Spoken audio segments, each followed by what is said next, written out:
Vamos a ver lo que hicimos en la clase anterior. Bueno, en la semana pasada, ¿no? Ujú. Hayan tenido su primera práctica también. A ver, hemos visto la solución angular del átomo de hidrógeno y luego hemos terminado con esta parte de la solución radial, ¿no? Les he puesto los dos artículos que hablan sobre la solución algebraica de la parte radial.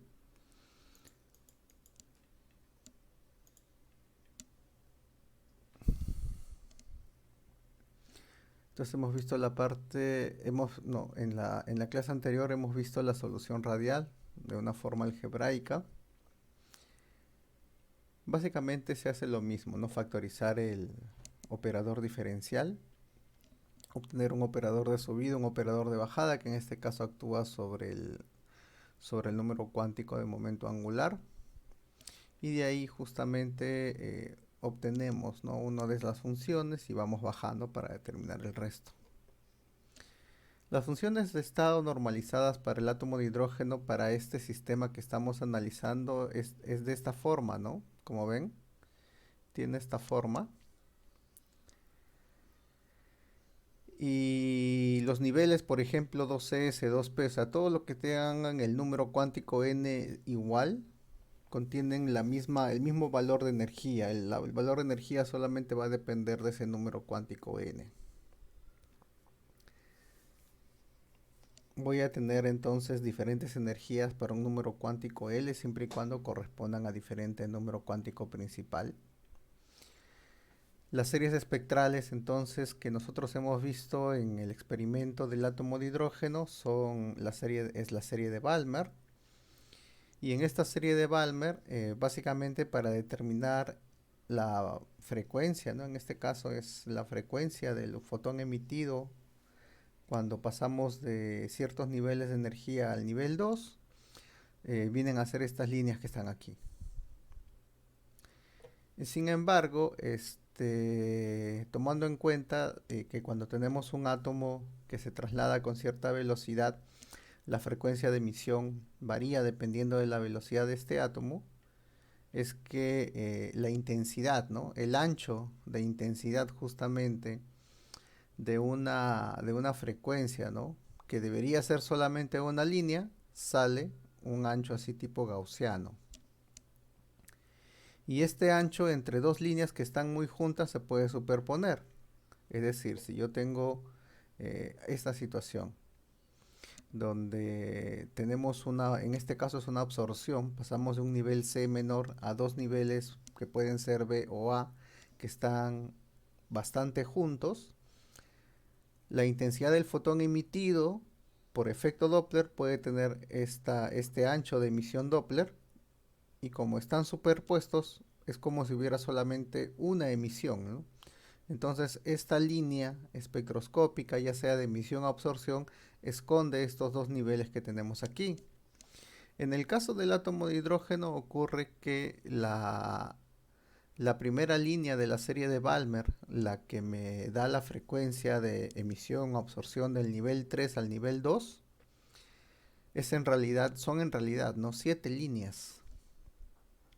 Entonces aquí no es que hayan 7 niveles, ¿no? Es que hay 7 saltos que pueden darse del nivel 3 al nivel 2 y no solamente uno. Y es por eso que podemos decir en este caso que nuestro sistema hamiltoniano, ¿no? Este sistema hamiltoniano que tenemos aquí, nuestro modelo del átomo de hidrógeno como un núcleo, ¿no? Un electrón con un término de interacción coulombiano no es completamente adecuado o no está, podríamos decir, completo, ¿no? Hay cosas que no están bien elaboradas aquí. O sea, faltan términos en esta parte de la interacción. Entonces, voy a poner esto aquí. Entonces, ¿dónde estaba? Aquí.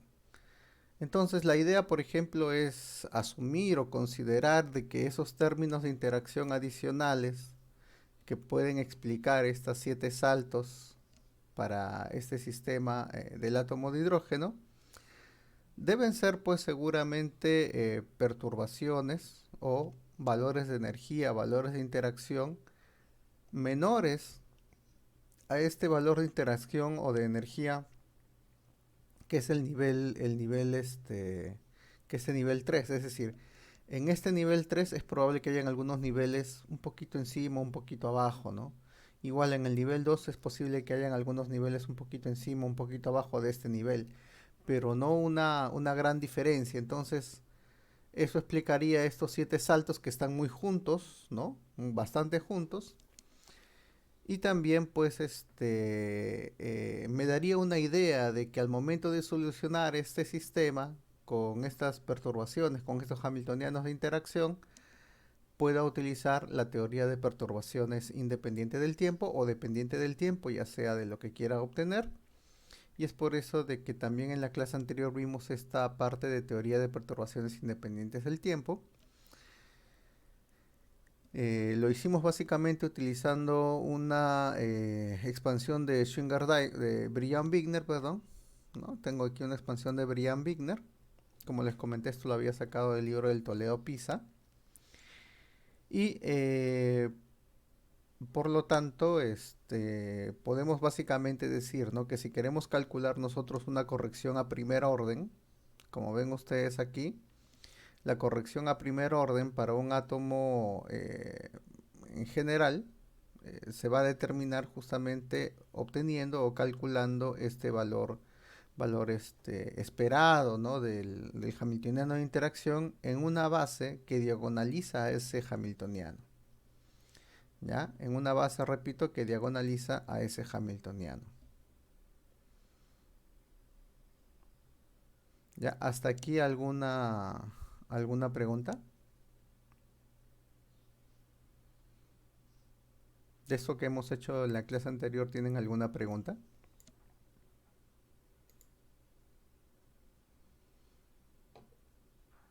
Eh, el ejercicio que está dejando de obtener el término de orden 4,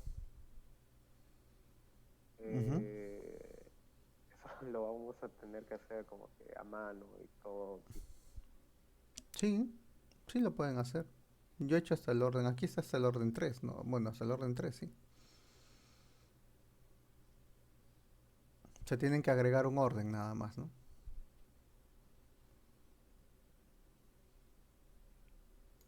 No es difícil. O sea, es tedioso porque son términos grandes, pero no es difícil, ¿no?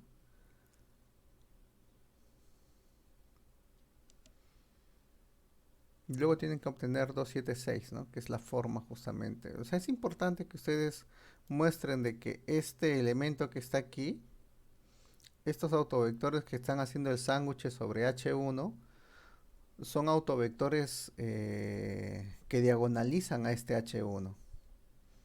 O sea, son sus autovectores de H1. No son los autovectores originales, ¿no? Del hamiltoniano no perturbativo. Y estos autovectores que están aquí son una combinación lineal de esos autovectores originales, eso sí. Por eso la notación confunde un poco, por eso es bueno que hagan el ejercicio. No lo dejen de hacer, ¿no?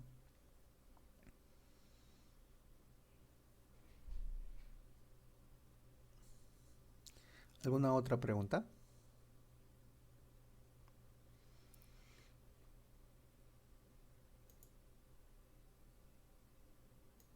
Profesor, una consulta. Ujú. Es sobre los términos de, bueno, no de orden uno sino los de orden superior. En esos términos, en el denominador aparece n0, pero esa no es como nuestra incógnita, o sea, la energía del estado perturbado.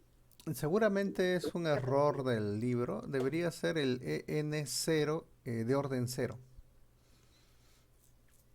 Seguramente es ese. Por eso es que se quita o sea, se quita el hecho de que el M o M' sean distintos a ese N0, ¿no? Para que el denominador no sea nulo. Y eso sale solo, ¿no? Sale justamente porque estamos trabajando con estos dos espacios separados. Estos términos que están aquí vienen de expandir chi, ¿no? De este chi que está aquí. Y este chi nunca va a tener un índice igual a n0. O sea, no va a ser una combinación lineal de algún n0 que está aquí, ¿no? Por eso separamos en el sector del espacio degenerado y el sector que no es y el resto de vectores, ¿no? No sé si entiendes lo que te estoy diciendo, Sí, gracias. pero es el orden cero. Debe ser un error del libro. Eso no lo he tipeado, no lo he sacado directamente del libro, pero es correcto, ¿no? Debería ser aquí orden cero. ¿Alguna otra pregunta más?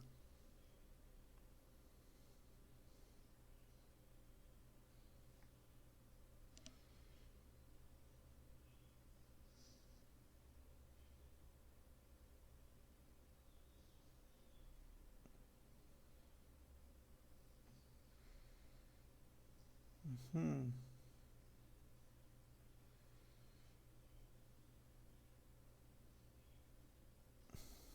es este, ¿no? Este término que está aquí. ¿Ven? Es como si hubiese... Ah, no, aquí está, ¿no? Mm.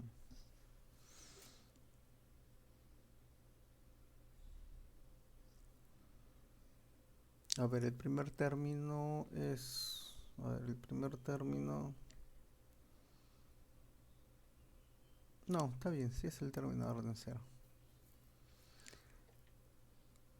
En una expansión de este tipo ya todos los términos son conocidos, igual que cuando hicimos el término... Cuando hicimos la expansión de Dyson, o sea, la idea es tener todo conocido en la expansión y solamente tomar los primeros órdenes de la expansión. Entonces, la idea es que con esto nosotros podamos empezar a tratar de obtener esto, ¿no?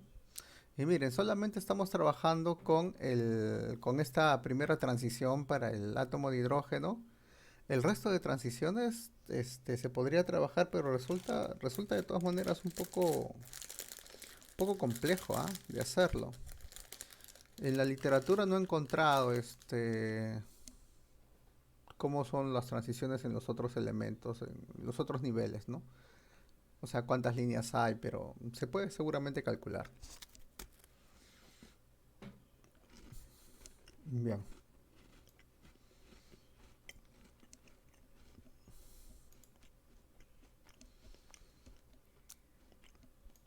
Vamos a ver entonces esto que se llama estructura fina del átomo de hidrógeno. Ustedes ven el átomo de hidrógeno en mecánica cuántica 2, ¿no? ¿Han hecho esta parte de estructura fina? Seguramente, ¿no? Por los términos de perturbación. Son los ejemplos usuales. Hemos hecho la aproximación relativista, el efecto Zeeman y la interacción con el spin. No, pero el efecto Zeeman no es una corrección del átomo de hidrógeno. Entonces no han hecho estructura fina. Hemos hecho, me parece, sí, hiperfina. O, sí, me parece, profesor. A ver, esto de la corrección relativista me dicen que ya más o menos lo han visto, ¿no? La idea, por ejemplo, es, ¿entienden esa expresión que está ahí? ¿Qué cosa es?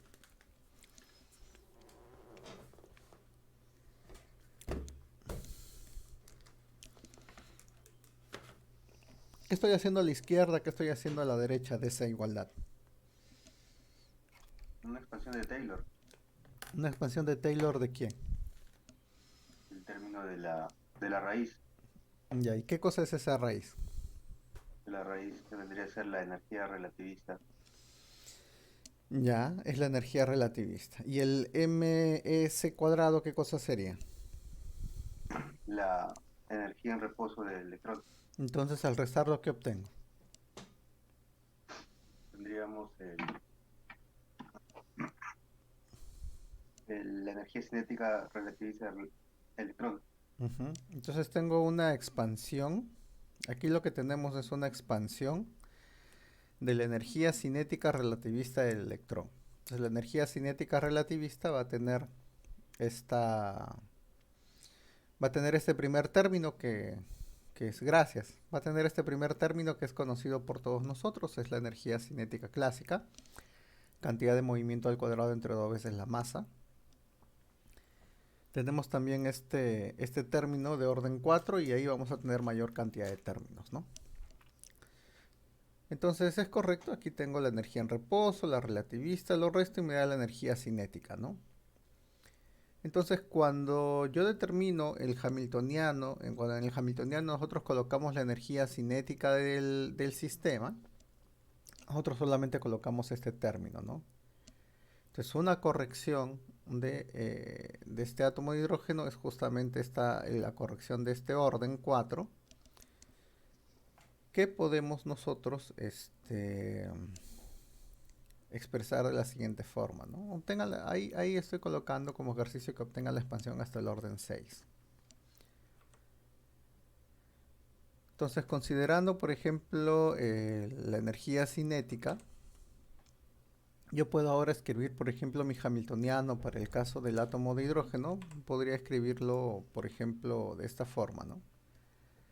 Que sería la energía cinética clásica más la corrección relativista hasta el orden 4, que es este orden que está aquí, este término que está aquí, más la energía potencial electrostática. Y a este hamiltoniano que estamos colocando aquí, que sería el hamiltoniano ya corregido, vamos a escribirlo como hamiltoniano de orden 0 y hamiltoniano H1, ¿no? O sea, y la idea, por ejemplo, es que este término que está aquí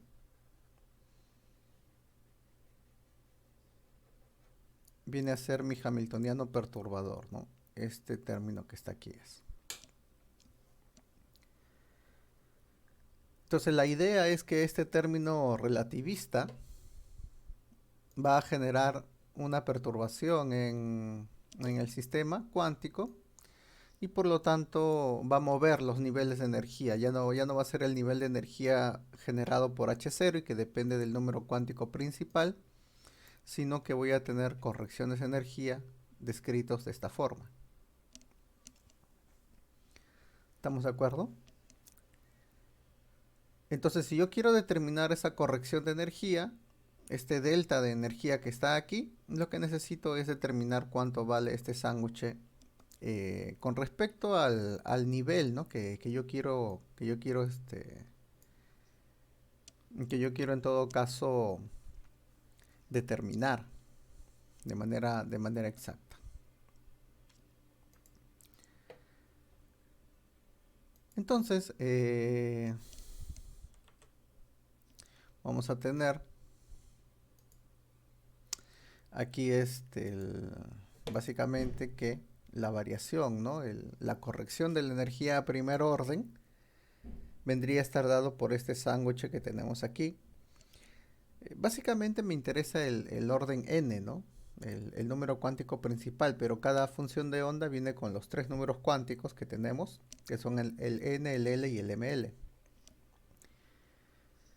Ahora, tomando en cuenta este término de energía cinética que tengo aquí, uno puede notar de que este término de energía cinética o este término de energía de corrección relativista lo puedo escribir como menos 1 entre 2mc cuadrado por la energía cinética clásica elevada al cuadrado.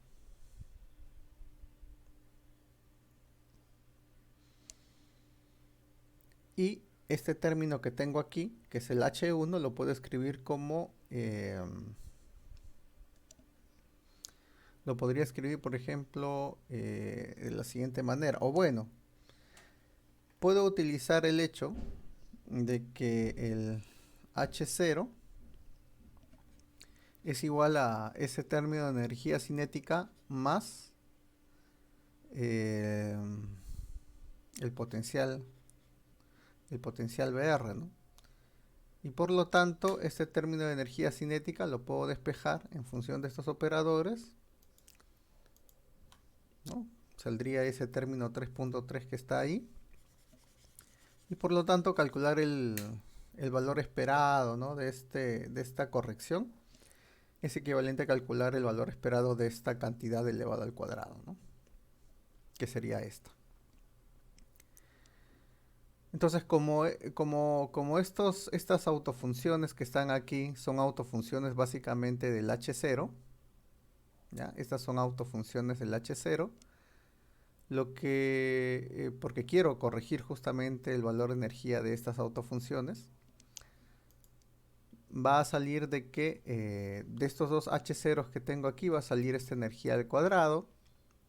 Luego de este H0 con este operador y de este H0 con este operador, va a salir dos veces la energía por ZE cuadrado entre 4pi epsilon 0 por el valor esperado del R, que es lo que no se va a calcular, porque esto no es un autovector del potencial, ¿no? O sea, me va a quedar este término que está aquí, que es esto, ¿no?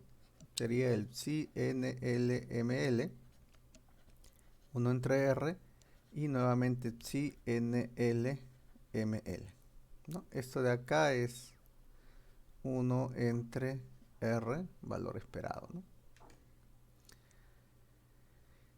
Y cuando tenga el término que viene de la multiplicación de los dos potenciales, voy a obtener, ¿no? Este término aquí al cuadrado. Ya voy a obtener ese término al cuadrado y valor esperado de 1 entre R cuadrado. Ahora, estos valores esperados se pueden calcular, ¿no? O habría en todo caso que calcularlos. Lo voy a dejar como ejercicio, ¿no? Obtengan esos valores esperados. El primero depende de n, pero el segundo depende de L, ¿no? L y n también. Entonces, sustituyendo estos dos aquí, se puede determinar cuánto vale esta corrección relativista por este término sobre el nivel de energía n, ¿no? Para un nivel de energía n, y dependiendo del valor del momento angular magnético, aquí es más, ¿no?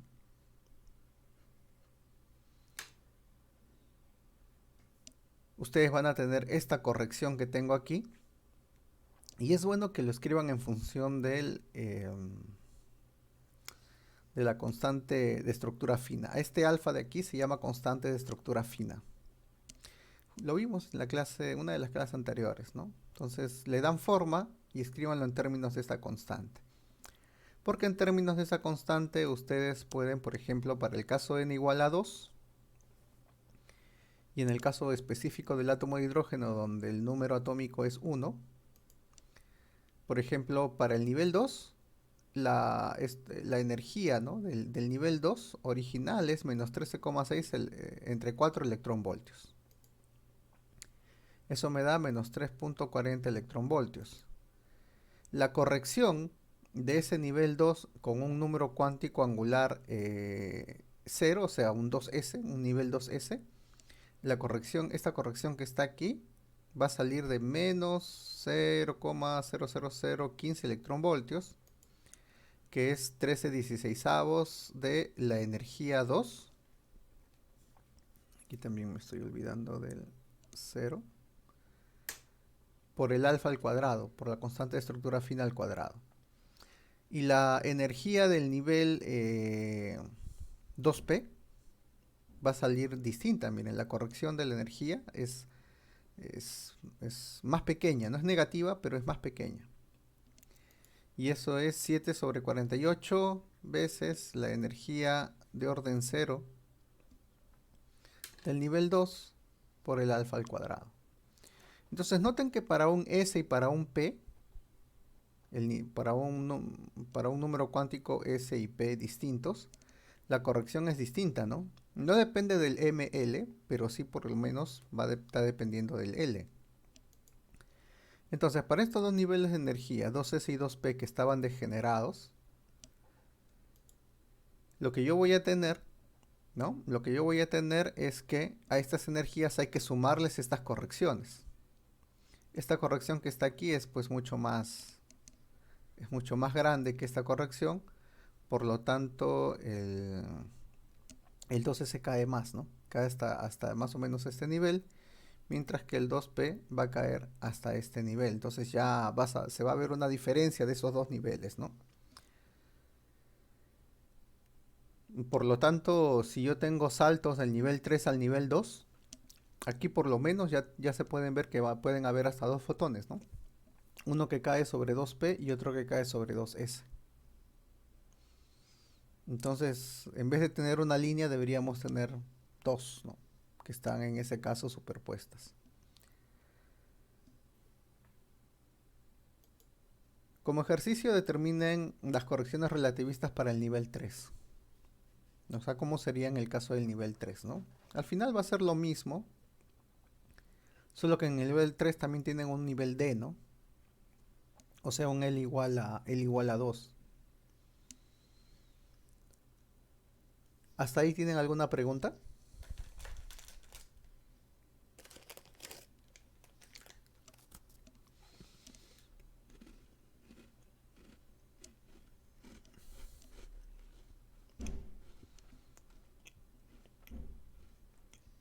¿No hay preguntas? Entonces, esta es el primer tipo de corrección, ¿no?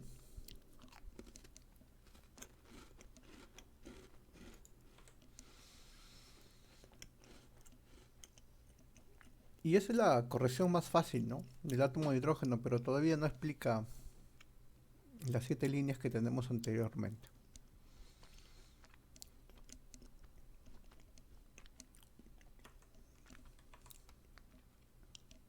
Hay otras correcciones. Por ejemplo, tenemos la corrección por acople spin-órbita.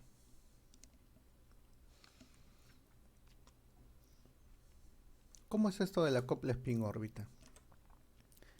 A ver, cuando hablamos del momento angular magnético, ¿ya? Hay que tomar en cuenta de que el hecho de que el electrón esté girando, ¿no? O sea, a esto se le llama usualmente un análisis semiclásico de este problema, porque yo estoy considerando todavía que el electrón es como una partícula, cuando en realidad no lo es. Entonces, repito, a este tipo de análisis se le llama análisis semiclásico. O sea, tengo el electrón que está girando alrededor del núcleo. Por lo tanto, esto genera una corriente eléctrica de esta forma, y esta corriente eléctrica va a generar un momento dipolar magnético, es decir, se genera un campo magnético. La relación entre este momento angular del electrón y el momento dipolar magnético orbital, así se le va a llamar porque es de la órbita del electrón respecto del núcleo, se puede determinar bien fácil, ¿no? O sea, el momento angular magnético uno conoce cómo calcularlo, es este producto vectorial. Y el momento dipolar magnético es esta corriente multiplicado por el vector área, ¿no? El vector área es el área multiplicado por el vector perpendicular. Entonces aquí tengo justamente el momento angular, el momento, así como se calcula el momento dipolar. Y esta corriente que tengo aquí, ¿no? Bueno, en este caso es una corriente negativa, sería menos el valor de la carga absoluta del electrón por la frecuencia, ¿no? O por la velocidad.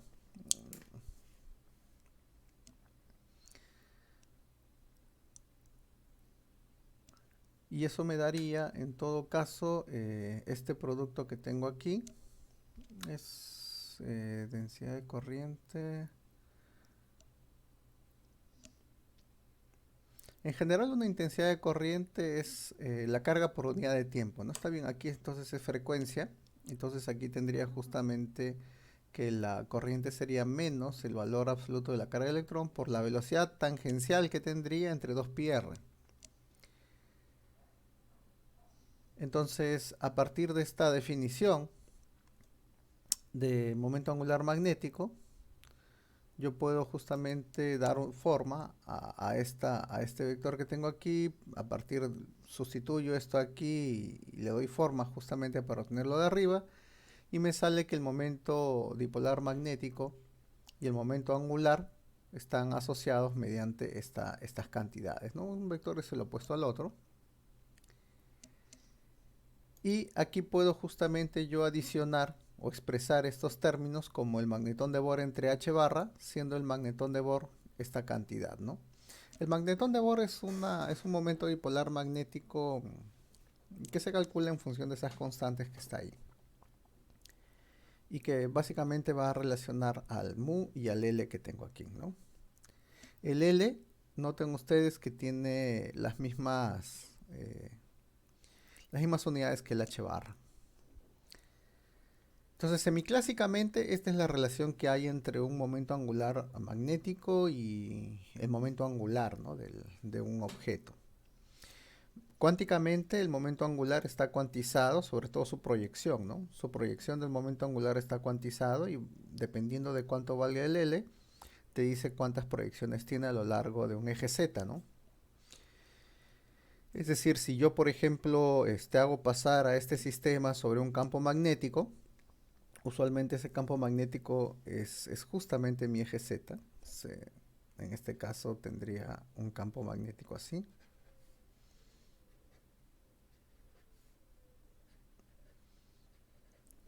La proyección del momento angular en esa dirección puede tomar, en el caso de que el LCA3 toma todos estos valores, en el caso de que el LCA2 toma estos valores.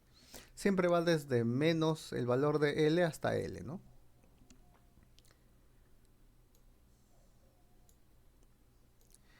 Eso con respecto al momento magnético angular, me parece que eso también deben haberlo visto en sus cursos de mecánica cuántica. Pero el spin es un poquito distinto al momento magnético angular. El caso del spin del electrón, el momento angular es un medio, por lo tanto la proyección sobre un eje Z, sobre un campo magnético, es básicamente más un medio o menos un medio, ¿no?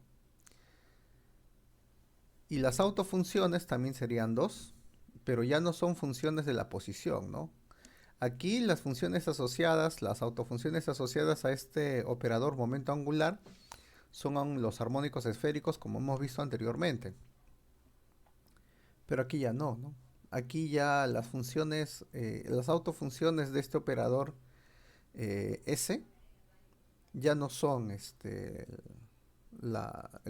funciones que dependen de la posición o de los ángulos. Son autofunciones que van a depender se dice de un espacio interno del electrón. ¿Ya? Estos son números cuánticos asociados internamente al electrón. Por lo otro lado, el momento de spin, el momento angular de spin, sigue siendo un momento angular, por lo tanto debe cumplirse la misma relación que cualquier otro momento angular, ¿no? Tiene sus proyecciones que serían más un medio, menos un medio, sus autovectores, con estas cantidades, el S cuadrado sería, aquí me falta el H barra cuadrado me parece, ¿no? Aquí debe ser H barra cuadrado, ¿no? Vamos a ver. Solo para confirmar.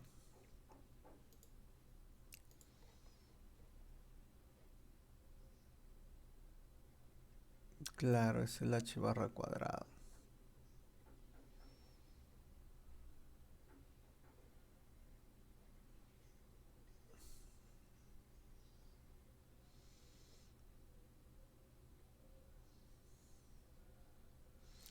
Vamos a ver.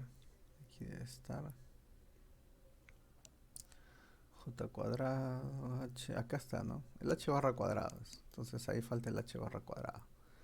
S por S más 1, ¿no? También tengo la ortonormalidad. Y en este espacio interno del electrón, el S es básicamente... o sea, el S cuadrado y el SZ forman su propio CSCO, ¿no? Su propio conjunto completo de operadores que conmutan. Entonces tengo un espacio bidimensional. Y se debe cumplir esta relación, ¿no? Para ese espacio interno, recuerden, del electrón, ¿no? Ahora, Como ejercicio, calculen la forma matricial de estos operadores, ¿no? SZ, SX, SY. Incluso podría haber puesto del S más, ¿no? Del S menos, que son los operadores de subida y bajada. Pero lo que nos interesa a nosotros ahorita es determinar cuánto vale cuánto vale esa acople spin órbita, ¿no? Pero esto, por ejemplo, que es la relación entre el momento angular magnético, momento dipolar magnético, que genera este movimiento orbital, pero que está directamente asociado a este momento angular, nos dice a nosotros que este spin del electrón también pues debería tener asociado un momento dipolar magnético, ¿no? O sea, si este momento angular está asociado a un momento dipolar magnético, este spin también. Solo que el momento dipolar magnético del electrón da la casualidad de que es idéntico, ¿no? O sea, su relación entre el momento dipolar magnético y el spin es muy parecido. Sin embargo, aquí aparece un número adicional que se llama factor de Lande o razón giromagnética. ¿Ya? Entonces el electrón va a tener aquí su razón giromagnética, factor de Lande, que modifica un poco esta relación, ¿no? En general, para cualquier partícula con cierto spin va a tener su razón giromagnética, pero que simplemente es una corrección, ¿no? a esa relación. Mucha gente, por ejemplo, asume de que como aquí estoy asumiendo, bueno, semiclásicamente uno podría decir, aunque está mal, que el spin del electrón es un momento angular asociado a este volumen del electrón y a una densidad de carga, que es una densidad de carga negativa, ¿no? Entonces este giro del electrón alrededor de un eje propio es el que genera un campo magnético, un momento dipolar magnético aquí. Bueno, está en la dirección opuesta, es un momento dipolar magnético. Que como no es una partícula sino una esfera, pues por eso aparece el factor de Lande, ¿no? Pero esos son términos que en la actualidad pues ya no se usan, ¿no? Pero es lo que usualmente se enseña en el nivel de pregrado. Entonces tengo dos campos magnéticos que no estoy considerando, de los cuales no estoy considerando interacción en este sistema del átomo de hidrógeno, porque el electrón va a presentar este campo magnético asociado al spin y va a presentar este campo magnético asociado al momento angular, ¿no? Es como si tuviera dos especies de imanes y estos imanes pues van a interactuar. Entonces a esa interacción entre estos dos campos magnéticos se le llama acople semiclásico LS. Bueno, es el acople LS, ¿no? Yo le he puesto aquí la palabra semiclásico porque los voy a tratar de obtener asumiendo que el electrón es una partícula que gira alrededor del núcleo, ¿no? Pero eso está mal, ¿ya? Pero es lo común, es lo que se hace a nivel de pregrado, es lo que uno debe aprender.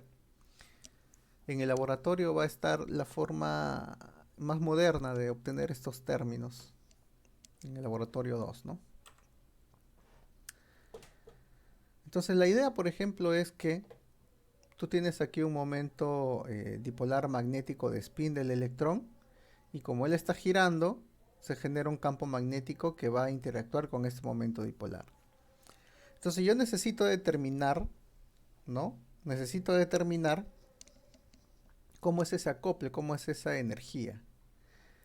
Entonces una forma de hacerlo es colocar, por ejemplo, a este electrón. Colocamos un observador en el electrón, el sistema de reposo del electrón, y consideramos entonces en ese caso, bueno, si hacemos las transformaciones, va a ser el núcleo atómico el que va a girar alrededor justamente del electrón. Este núcleo atómico va a generar un momento angular orbital equivalente al que genera el electrón, y ese campo magnético con este otro campo, pues podemos determinar la interacción, ¿no? En general, para cualquier campo magnético externo que llega a un momento dipolar, nosotros vamos a tener un hamiltoniano de interacción que tiene esta forma. Ustedes deben haber visto esto también en electromagnetismo, ¿no? Cómo se determinan los hamiltonianos de interacción, o sea, mecánica hamiltoniana de partículas en campos magnéticos, ¿no? Entonces, cuando tengo un campo magnético y un momento dipolar asociado que está en interacción con ese campo magnético, la energía que se genera es este producto escalar. Como aquí tengo una corriente circular generada por esta partícula que se mueve con cierta velocidad, no es difícil mostrar de que este campo magnético generado por el movimiento orbital del núcleo atómico se calcula mediante esta expresión, ¿no? B entre C cuadrado, producto vectorial, con el campo eléctrico generado por el núcleo. Y esto me conviene porque el campo eléctrico generado por el núcleo es el campo coulombico que teníamos en un inicio sobre el electrón, ¿no? Entonces, por eso es que lo escribo de esa forma. Hay varias formas de llegar a esa expresión. O sea, si usan la ley de Biot-Savart directamente con esta partícula que gira con una cierta rapidez, pues van a llegar a esta relación. Entonces sustituimos aquí este campo magnético, lo sustituimos aquí en 311 y lo que voy a obtener es esta expresión que aquí, ¿no? También estoy sustituyendo el momento magnético de spin. Y aquí pues ya le empezamos a dar forma para poder obtener justamente el momento angular del electrón, ¿no? Por ejemplo, aquí sustituyo el campo magnético coulombico del núcleo, es este que está aquí. Multiplico por la masa del electrón, divido entre la masa del electrón y aquí tendría, por ejemplo, ya la cantidad de movimiento. Entonces la cantidad de movimiento del electrón por LR me da justamente su momento angular magnético, ¿no? Entonces ese momento angular magnético, producto escalar con el S, me va a dar un término de esta manera, donde esta cantidad que depende de la distancia al núcleo para el electrón, ¿no? Está dado por esta expresión. Sería bueno colocarlo en función del alfa, ¿no? Donde aparezca la constante de estructura fina. Pero hasta aquí por lo menos creo que se entiende cómo se hace se obtiene este factor, ¿no? Entonces, como ven, estoy usando teoría electromagnética clásica para obtener esta cantidad. Y una vez que obtengo la cantidad, lo que hago es un tratamiento cuántico. Digo que estos operadores, que son magnitudes físicas, los convierto en operadores y empiezo a hacer su tratamiento cuántico.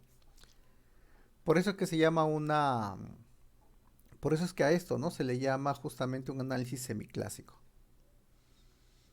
Mitad clásico, mitad cuántico. ¿Hasta aquí alguna pregunta?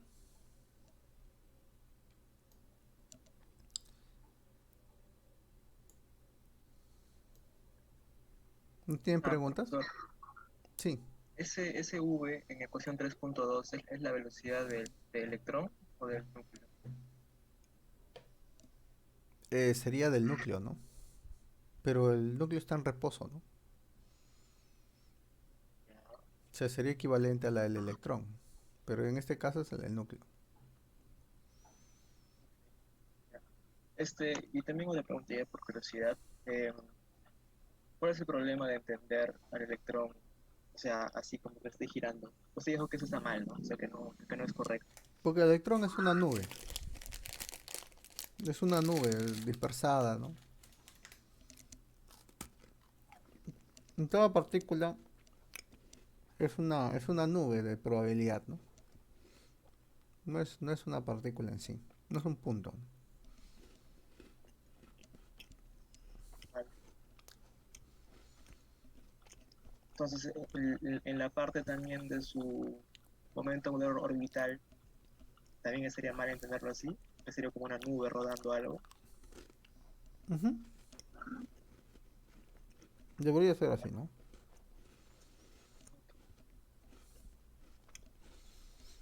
Aquí estamos hablando de los inicios de la mecánica cuántica, entonces ellos hacían ese tipo de análisis semiclásico. Pero en la actualidad ya no se trabaja así, ¿no? Claro. O sea, estas ecuaciones solo son válidas hasta ciertos regímenes, supongo. Acá yo tengo muchas preguntas, ¿no? Como dices tú, esta velocidad es del núcleo, o sea, al final sí es, semiclásicamente son equivalentes, ¿no es cierto? Incluso creo que aquí me falta un signo menos. No estoy seguro, creo que no. Pero por ejemplo, aquí yo estoy calculando la energía, estoy calculando esta energía considerando al electrón como si fuese el sistema de referencia. Entonces, yo por ejemplo me preguntaría si cuando paso a otro sistema de referencia, esta cantidad se conserva, ¿no? Eh, Seguramente que no, pero con esa cantidad funciona. O sea, acá hay muchas preguntas para hacerse, ¿no?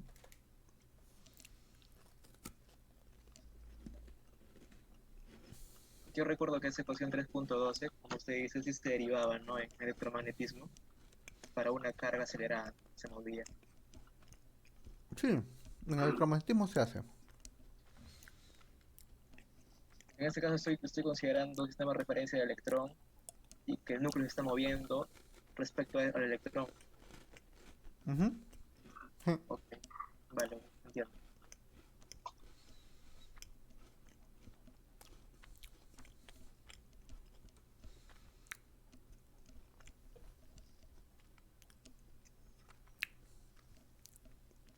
Ahora, otra cosa que hay que tomar en cuenta aquí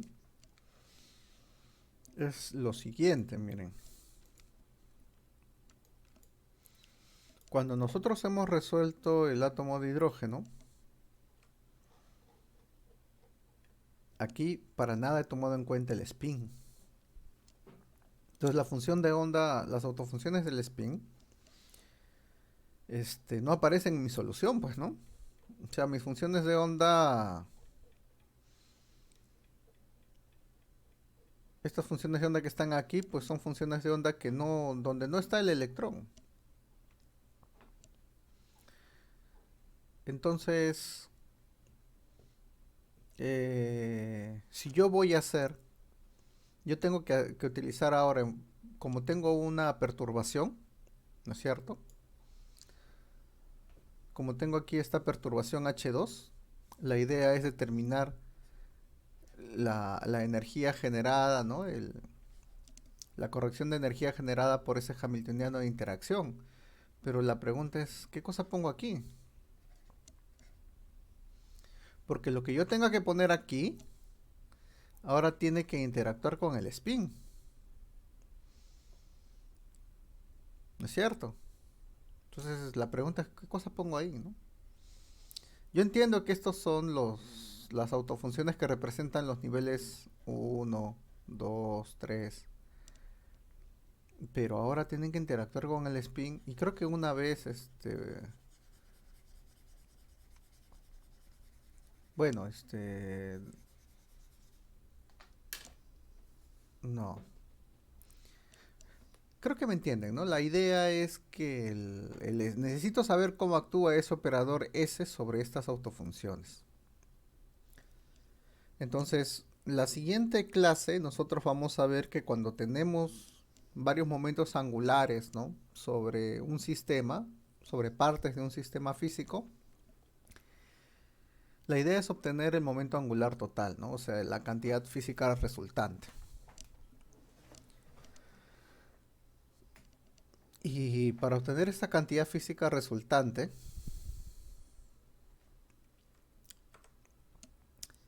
en este caso hay que sumar, ¿no? Vectorialmente, por decirlo de alguna forma, este momento angular de spin y el momento angular L. Y esto se puede hacer porque básicamente cada L y cada S van a trabajar, van a funcionar sobre su propio espacio de Hilbert. Entonces la idea es tener separados estos dos sistemas, ¿no? ¿Ya? Pero se puede entender como una suma vectorial, ¿no? Del momento angular L y del momento angular S. O sea, que este momento angular total llamado J, si lo voy a llamar, viene a ser la suma de estos dos operadores, ¿no? Básicamente, bueno, que sería básicamente así, ¿no? O sea, el J sería el L cruz la identidad más la identidad cruz el S, ¿no? Una especie de producto tensorial, dejando por separado que tanto el L como el S trabajan sobre espacios distintos, ¿no? El S trabaja sobre un espacio interno del electrón, mientras que el L trabaja sobre las autofunciones asociadas a ese movimiento del electrón alrededor del núcleo. Pero de aquí, fácilmente, si elevo al cuadrado, yo puedo justamente obtener la relación entre el L punto S que aparece aquí y los elementos al cuadrado de estos momentos angulares, ¿no? Y este J cuadrado que aparece aquí, el L cuadrado, el S cuadrado, son justamente esas cantidades que nosotros sabemos cómo actúan sobre sus autofunciones, ¿no? El S cuadrado, el J cuadrado siempre va a actuar de esta manera. Todos los momentos angulares tienen que actuar de esta manera.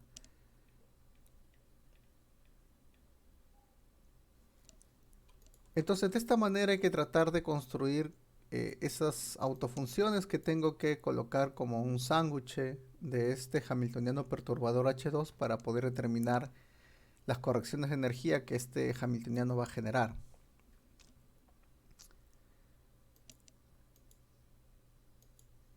Entonces, bueno, primero como ejercicio, muestren todas estas conmutaciones. ¿Ya? Muestren todas estas conmutaciones que hay aquí.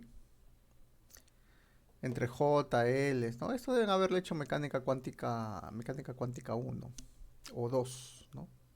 Suma de momentos angulares. Y en general, estas conmutaciones me dicen, estas conmutaciones de aquí arriba, me dicen, por ejemplo, que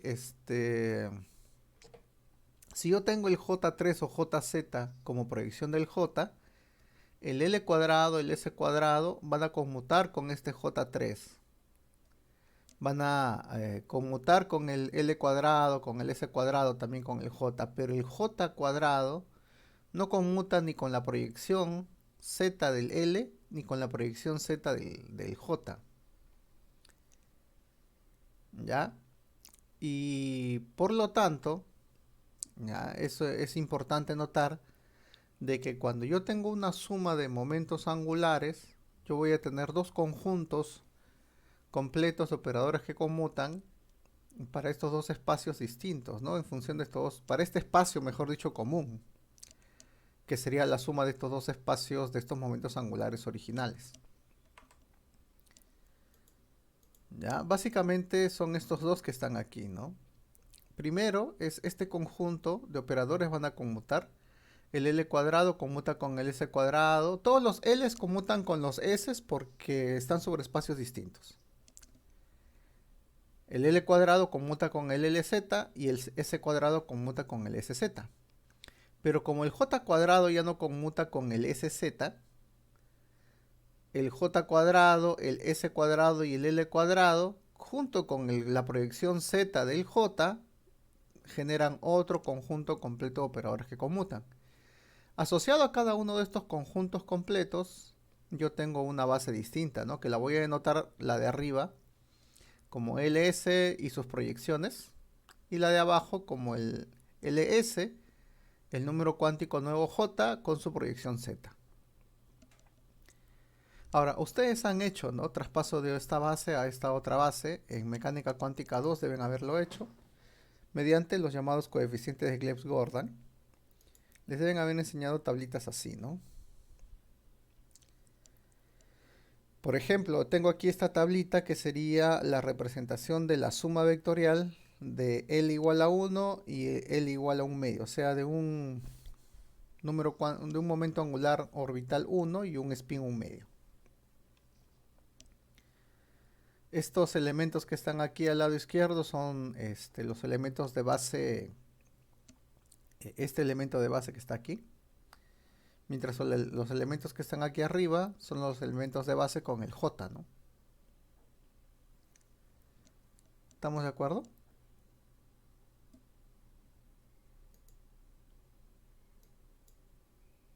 Ahí está.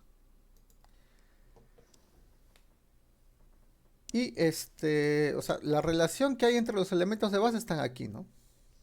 Por ejemplo, el 1 y un medio. Estos son los M's, ¿no? Estas son las proyecciones. El 1 y un medio. ¿Dónde está el 1? Aquí está, ¿no? El 1 y un medio viene a ser el J3 medios y su proyección más 3 medios. Aquí está, J3 medios y su proyección que sería más 3 medios. El más 1 menos un medio. Aquí está el más 1 menos un medio, ¿no? Donde las proyecciones son más 1 y menos un medio. Viene a ser 1 entre raíz de 3, ¿no? 1 entre raíz de 3. 3 medios más un medio. 3 medios más un medio. Aquí está. Más raíz de 2 entre 3. Raíz de 2 entre 3. J un medio y proyección más un medio, ¿no? Aquí está. ¿Ven? Entonces, estas relaciones entre las bases ustedes las pueden sacar de aquí. Las relaciones inversas son iguales, solamente que ahora lees de arriba hacia abajo, ¿no? Entonces escriban esas relaciones inversas entre la base anterior y la base nueva. Y los coeficientes de Cliff-Gordon son estos coeficientes, estos números que están aquí. Vamos a hablar un poco más de los coeficientes de Cliff-Gordon en la siguiente clase todavía, en la siguiente semana. ¿Hasta aquí tienen alguna pregunta? Profesor, no sé si podría solamente escribir una relación inversa para tener una idea de cómo hacerlo, por favor. Tendrías, por ejemplo, 3 medios más un medio igual a raíz de 1 entre raíz de 3 por el autovector más 1 menos un medio más raíz de 2 entre 3 por el autovector 0 más un medio, ¿no? Esa sería la relación inversa, no se lee de arriba hacia abajo.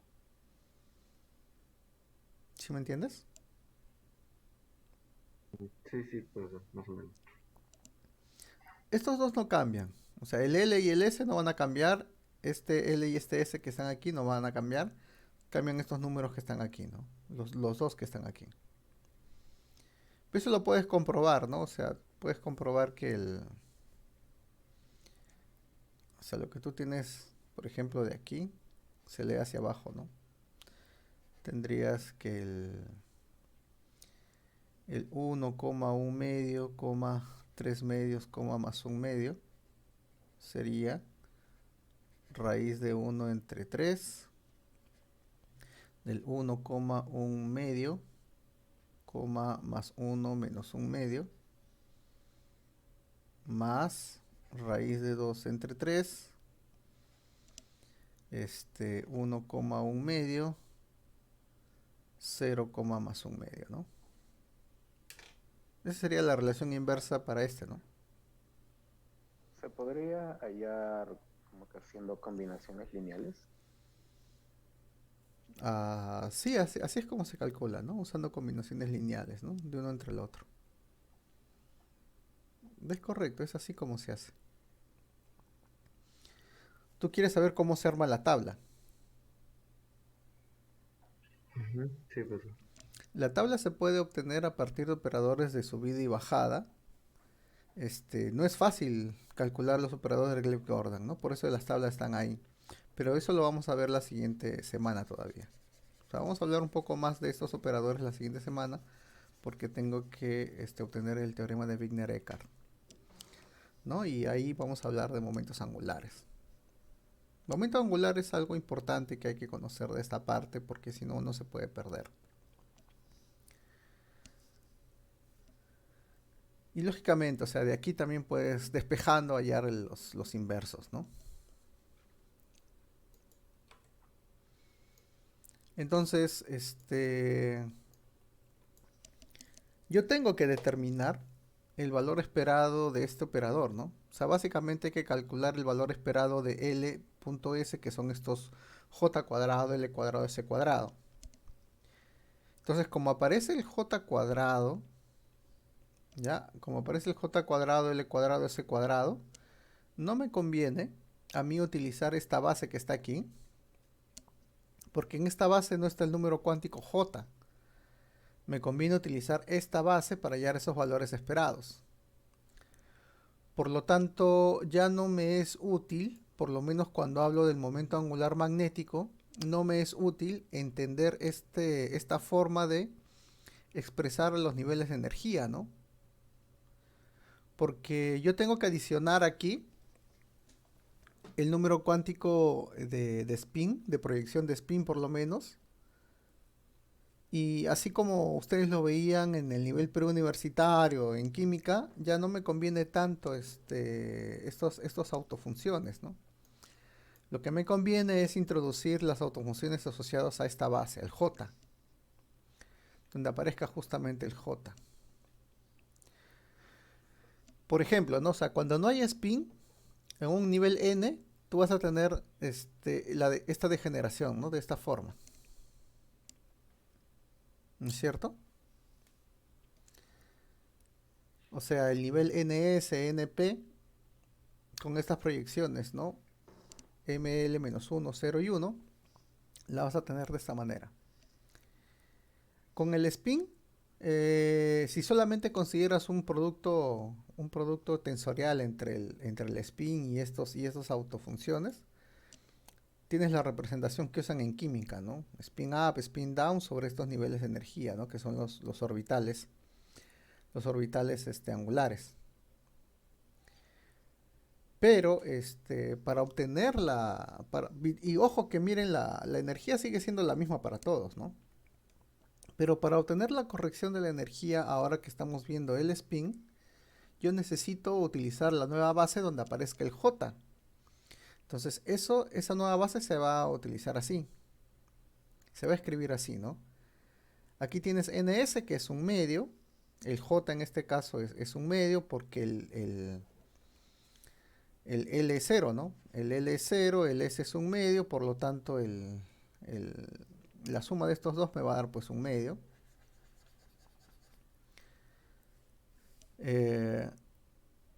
Recuerden que el J siempre va a tomar valores desde el valor absoluto menos el valor absoluto, o mejor dicho, del valor absoluto de J1 más J2 menos J2 hasta el valor absoluto de J1 más J2. Entonces el J puede tomar varios valores, ¿no? En este caso, como estoy sumando para este NS, estoy sumando un nivel S con un medio, entonces voy a tener justamente solamente un valor, ¿no? Un medio. Pero si yo tengo que el L es 1 y yo tengo que el S es un medio, el J va a tomar valores desde 1 menos un medio hasta 1 más un medio. O sea, J puede tomar valor de un medio y puede tomar valor de 3 medios. Por eso es que ahora estos niveles NPs toman esos valores de un medio o 3 medios, ¿no? ¿Se dan cuenta? Y debo tener la misma cantidad de estados, ¿no? O sea, aquí, por ejemplo, tengo 6 estados para el P, entonces aquí también tengo que tener 6 estados en total. Y es correcto, ¿no? O sea, el NP con J un medio toma justamente 2 estados, desde J menos un medio hasta J más un medio, mientras que el NP con J igual a 3 medios toma un MJ desde menos 3 medios hasta 3 medios, ¿no? Su proyección en Z. Por lo tanto, tengo aquí 4 estados asociados a J3 medios y 2 estados asociados a J1 medio, ¿no? O sea, el número de estados totales tiene que ser el mismo. No tienen por qué cambiar. Entonces ahí tendría justamente todos los niveles de energía. Ojo, y estos simplemente he cambiado de base. Pero los niveles de energía no tienen por qué cambiar, ¿no? He cambiado de base angular. Por lo tanto, para determinar la corrección del término, ¿no?, de acople spin órbita, no uso esta base que está aquí, sino que tengo que usar esta base. Porque esta base sí es autovector del j cuadrado, ¿no? Es decir, yo necesito calcular esta relación. Por eso es que yo necesito usar las autofunciones con estos números cuánticos n, l, s y j y mj, ¿no? ¿Ven? De tal manera de que al aplicar el j cuadrado, l cuadrado, s cuadrado, pues va a salir del j cuadrado sale un término j por j más 1, del l cuadrado sale un término l por l más 1, y del s cuadrado sale un término 1 medio por 1 medio más 1, ¿no? ¿Ven? Y como este término c de r depende justamente del inverso de r al cubo, estas autofunciones llegan hasta aquí, pero no se van a eliminar, sino que van a mantenerse aquí en este término, ¿no? O sea, hay que calcular el valor esperado de 1 entre r al cubo.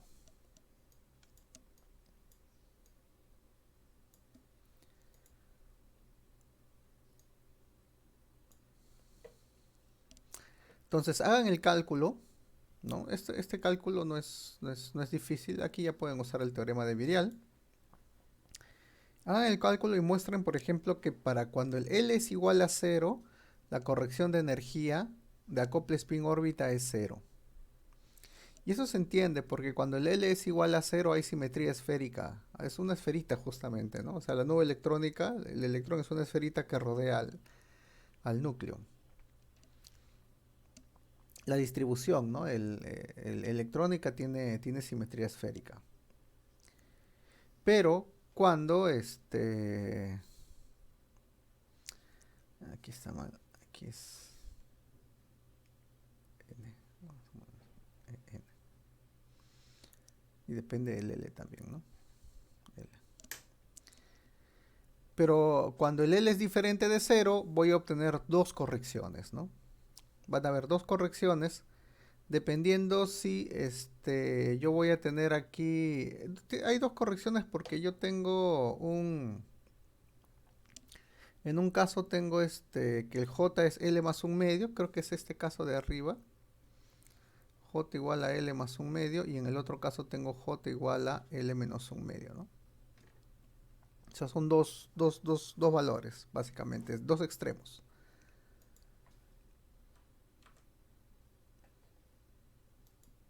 Ah, sí, en el otro lado está.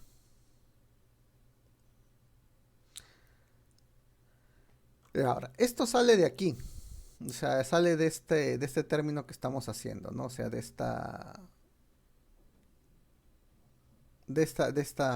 este término de acople spin órbita. Sin embargo, experimentalmente, esta corrección no es la que aparece. Experimentalmente aparece otra corrección. ¿Ya? ¿Cuál es esa otra corrección que aparece? Es la mitad de esto, la mitad.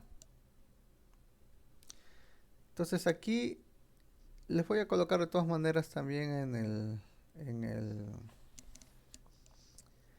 ¿cómo se llama esto? En el Classroom les voy a colocar este artículo. Es una carta al editor.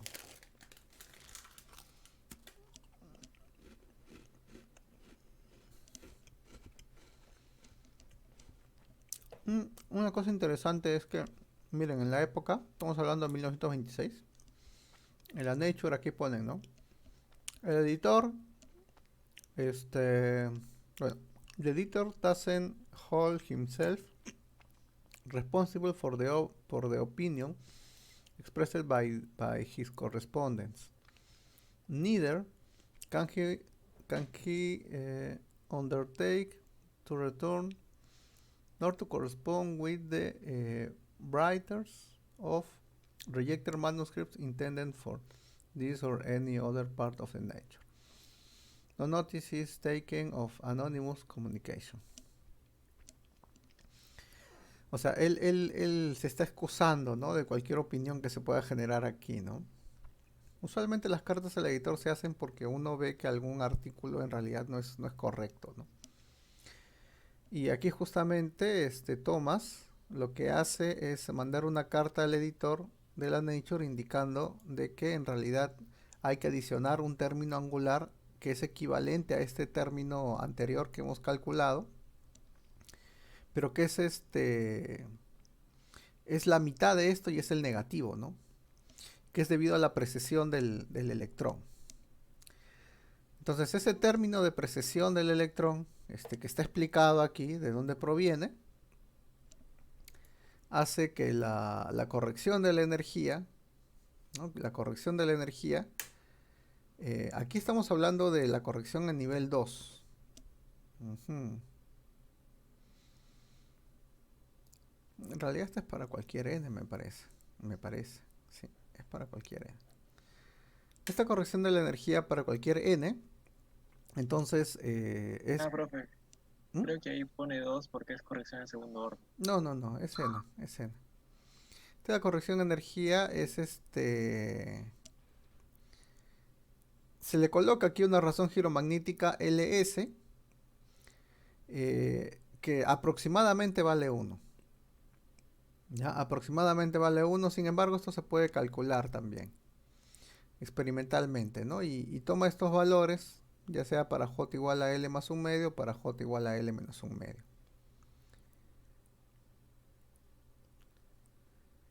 Entonces, esta corrección es la que se ve justamente por lo menos es la que se usa para explicar, ¿no? Es la que sale también naturalmente usando la teoría de Dirac, que es la teoría que se usa actualmente, ¿no?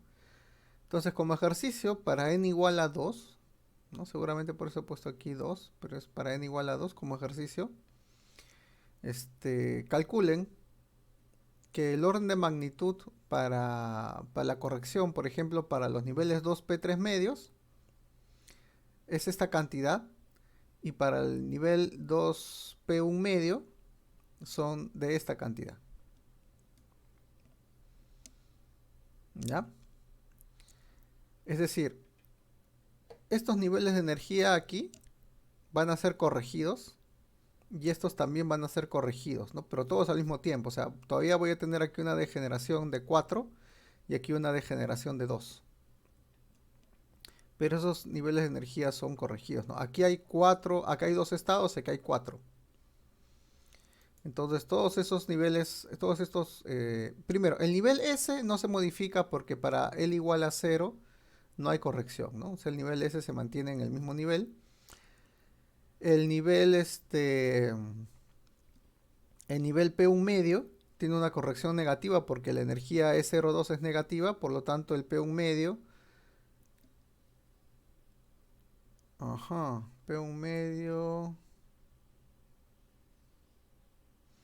acá me he equivocado en estas cantidades, me parece. A ver, P3 medios, P1 medio.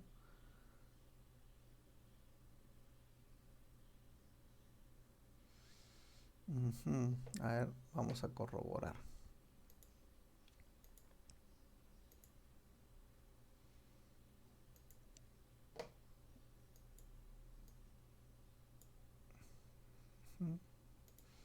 Este cálculo lo hice hace tiempo.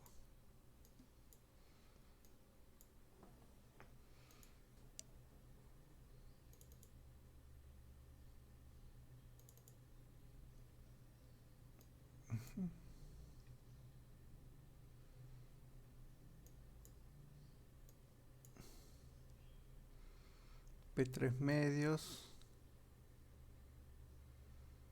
es con el 12.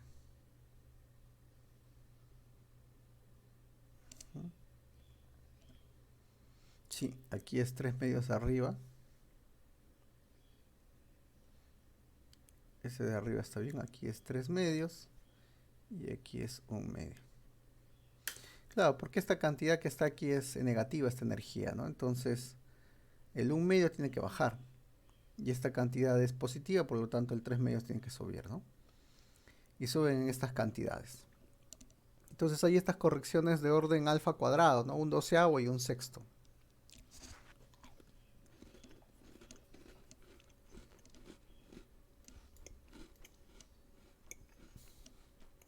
Ya está.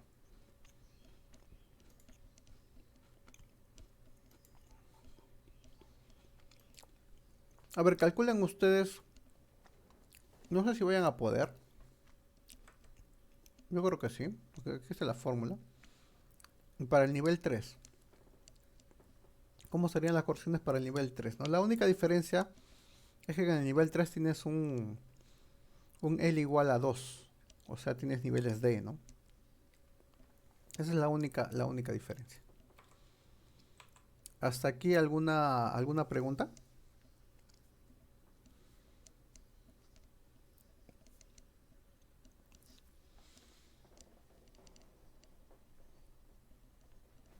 Una pregunta para el igual 3, el GLS va a seguir siendo uno, va a seguir siendo uno. ¿El L va a seguir siendo qué? El GLS, seguimos apareciendo. 1, sí. 1.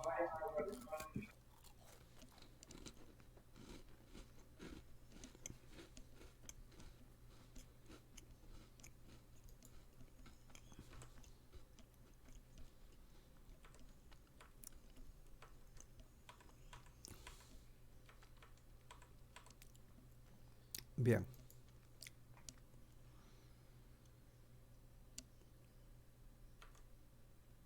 Vayamos ahora a otras correcciones.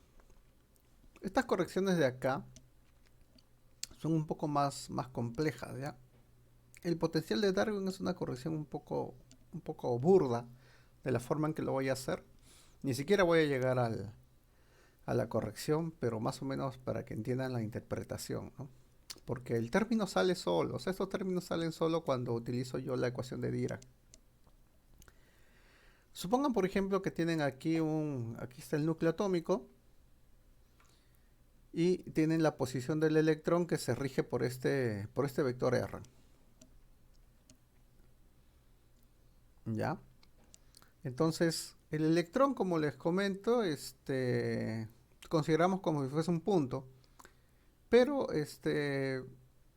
podríamos considerar que el electrón, por ejemplo, es como una bolita, y esta bolita tiene una distribución de carga negativa equivalente al electrón, ¿no? Como carga total. Entonces, a partir de este centro, donde yo, entre comillas, ubico la posición del electrón, voy a decir de que el electrón, su carga se va a distribuir aquí alrededor de este punto, ¿no? La carga se distribuye alrededor de este punto en función de este vector U que tengo aquí.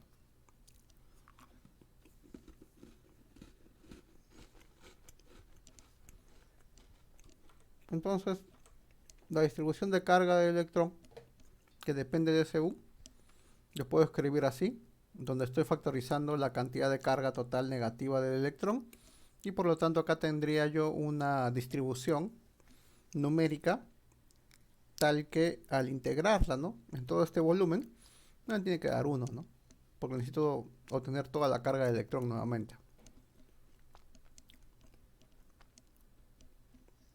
Ahora, por electrostática clásica, la energía que va a tener electrostática que va a tener este electrón con cierto volumen tendría que ser de este tipo, ¿no? Potencial electrostático multiplicado por la diferencial de carga, ¿no?, integrado sobre todo este volumen que tengo aquí. Y la diferencial de carga es este producto que tengo aquí. Por lo tanto, y el potencial voy a tener que diferenciarlo para cada uno de los puntos, ¿no?, sobre este volumen del electrón.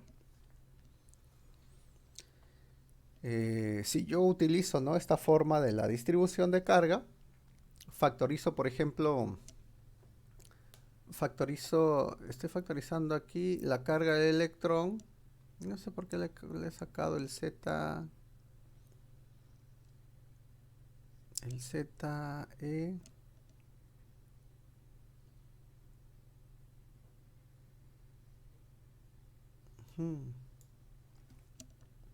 No, aquí no debe haber sacado todavía el Z, porque el Z está dentro del potencial, ¿no? Potencial del núcleo sería ZE sobre 4pi epsilon 0 R, ¿no?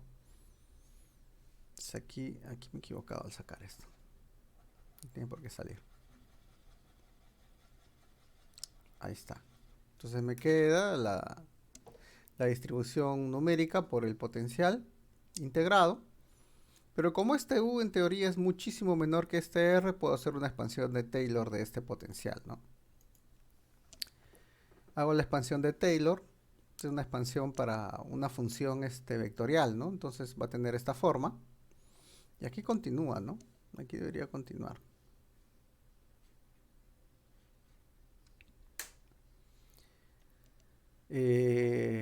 Multiplico, ¿no? Aquí no tendría por qué haber sacado el Z ni el E. Entonces multiplico. Y lo que tengo, por ejemplo, como primer término es la energía electrostática, asumiendo que el electrón es una carga aquí. El segundo término es un término, es un término donde voy a tener nuevamente aquí la energía electrostática, pero derivada respecto de una, ¿no? de las variables que tengo aquí sobre x, y.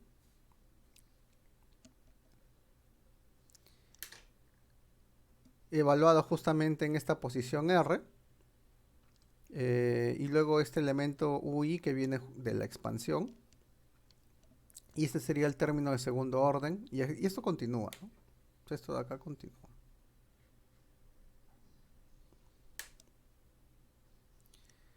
Pero hasta este término está bien. Porque ustedes pueden mostrar que si esta distribución esférica de carga es una distribución, o si es una distribución de carga, es una distribución esférica alrededor de este punto, o sea, si el electrón es una bolita, entonces pueden mostrar primero de que este segundo término es nulo. Y segundo, pueden mostrar de que esta integral que tenemos aquí es una integral que también va a ser nula, por eso aparece el IJ, a menos que este I sea igual que este J, ¿no? Con eso, con este término anulado,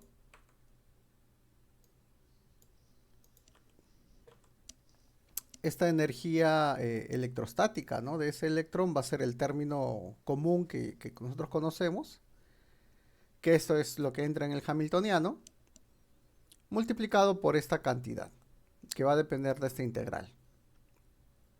Ahora, nosotros podemos empezar aquí a especular cómo es esta densidad de carga, ¿no? que depende del electrón. Si utilizamos, por ejemplo, lo que se conoce como la longitud de onda de Compton reducida, ¿no? para las partículas, que depende justamente de sus masas, nosotros podemos asumir que para el electrón esta longitud de onda de Compton reducida es su tamaño, su diámetro, ¿no? o su radio. Entonces, básicamente la densidad de carga la puedo escribir justamente de esta forma, hasta este tamaño, a esta longitud de onda, una cantidad constante, y 0 para fuera de esa longitud de onda, ¿no? Entonces, sustituyendo aquí, ¿no? como esto ya es una constante, esto sale, y voy a obtener que la longitud de onda, o bueno, voy a obtener este término, dependiente de esta longitud de onda de corte, que es este h barra mc, y voy a obtener este término de aquí, ¿no? Ese sería entonces un término de corrección. ¿Ya? Ese de ahí vendría a ser entonces un término de corrección a la energía electrostática al asumir que el electrón es como una esfera. O sea que el electrón tiene un radio. Entonces ese vendría a ser el término perturbativo, que yo podría considerar como un H3, ¿no? Un H3 semiclásico le he puesto, ¿no? Porque esto nuevamente es una corrección semiclásica, donde aquí estoy colocando este delta, porque yo voy a tener el nabla cuadrado de 1 entre R, ¿no? Este U sub 0 R es proporcional a 1 entre R, ¿no? La energía U sub 0, esta energía U sub 0 que depende de R es Z E cuadrado menos, ¿no? Porque una carga negativa sobre 4 pi epsilon 0 por 1 entre R, ¿no? Y el nabla cuadrado de 1 entre R es 4pi, si mal no me acuerdo, 4pi por el delta de R. Entonces, como aquí aparece el nabla cuadrado, ahí va a aparecer un delta de Dirac, ¿no?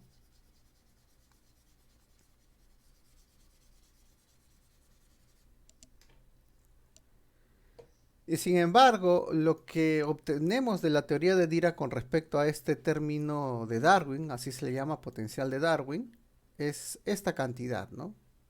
Que es un poco distinto a esta cantidad que está aquí. Ya es distinto, por ejemplo, aquí es 0.4 y aquí un medio es 0.5, ¿no? Entonces hay una cierta diferencia entre lo que se obtiene de un lado y del otro. Y es eso, ¿no? Es porque es una deducción semiclásica aquí. Ahora, este potencial que tenemos aquí, si quiero saber cuál es la corrección a ciertos órdenes, hay que notar de que como aparece el delta de R, y yo tengo que hacer un sándwich de este hamiltoniano, recuerden ustedes, vamos a ver, recuerden ustedes de que para L diferente de 0, por ejemplo aquí estos de acá, la función de onda es proporcional al R a la 1, ¿no? Aquí para L igual a 2, aquí aparece un R a la 2, ¿ven? En general las funciones de onda son proporcionales a R a la L. Y si yo voy a tener que hacer un sándwich que es una integral, ¿no? Es una integral de este operador que es proporcional al delta de Dirac, voy a tener que sustituir R igual a 0, ¿no? Es fácil hacer esas integrales con delta de Dirac. Y por lo tanto ese sándwich va a ser 0 a menos que este L sea 0, pues, ¿no? Entonces para un L diferente, para un L, ¿no?, diferente de 0, este término de corrección de Darwin es 0. Pero para un L igual a 0, el término va a ser de esta manera y por lo tanto les va a quedar la función de onda reemplazando R igual a 0 elevado al cuadrado.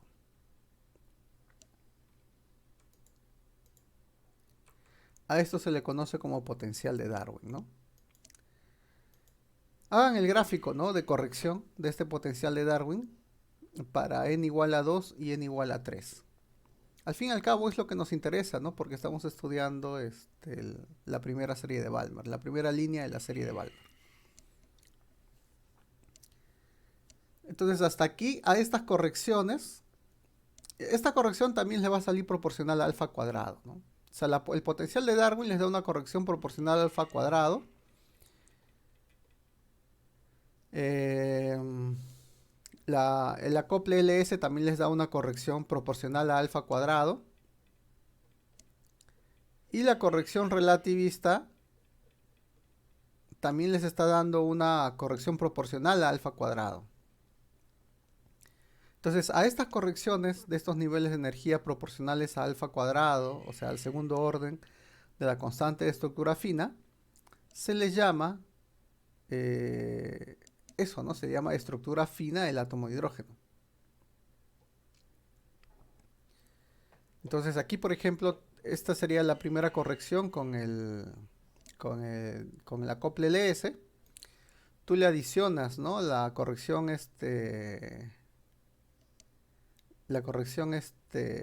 relativista del electrón. El término P y los términos P bajan lo mismo, pero el término S baja un poco más, ¿no?, por esta cantidad. Y luego a partir de esta, después le tienes que sumar el potencial de Darwin, que también es de orden L cuadrado, ¿no? El potencial de Darwin solamente va a influir sobre el nivel S, ¿no? Porque solamente para L igual a 0 genera una corrección. Y en este caso la corrección es menos E2 alfa cuadrado sobre 2. O sea, es una cantidad positiva. Y eso hace prácticamente, ¿ya?, que el nivel de energía de este nivel S1 medio y del nivel P1 medio nuevamente estén degenerados. Entonces es como si no hubiese hecho nada, ¿no? Y voy a obtener estos dos niveles así, de esta forma. Sin embargo, la estructura, ¿no? Fina, o sea, es la explicación a lo que hemos visto nosotros anteriormente para la estructura de esas 7 líneas que aparecen en el espectro de lambda, ¿no? En la supuesta primera línea del espectro de Balmer. La única explicación es que estos dos términos estén separados. Y para que esos dos términos estén separados, hay que adicionar algunas correcciones más. Esas correcciones adicionales son lo que se llaman el desplazamiento de Lamb shift. ¿Ya? Hasta aquí, hasta la estructura fina, ustedes pueden mostrar, por ejemplo, que la energía, ¿no? Para un nivel está en función del J también. O sea, pueden escribirlo en función del J así. Entonces yo les recomiendo de que hagan, ¿no? Esta demostración. ¿Alguna pregunta hasta aquí?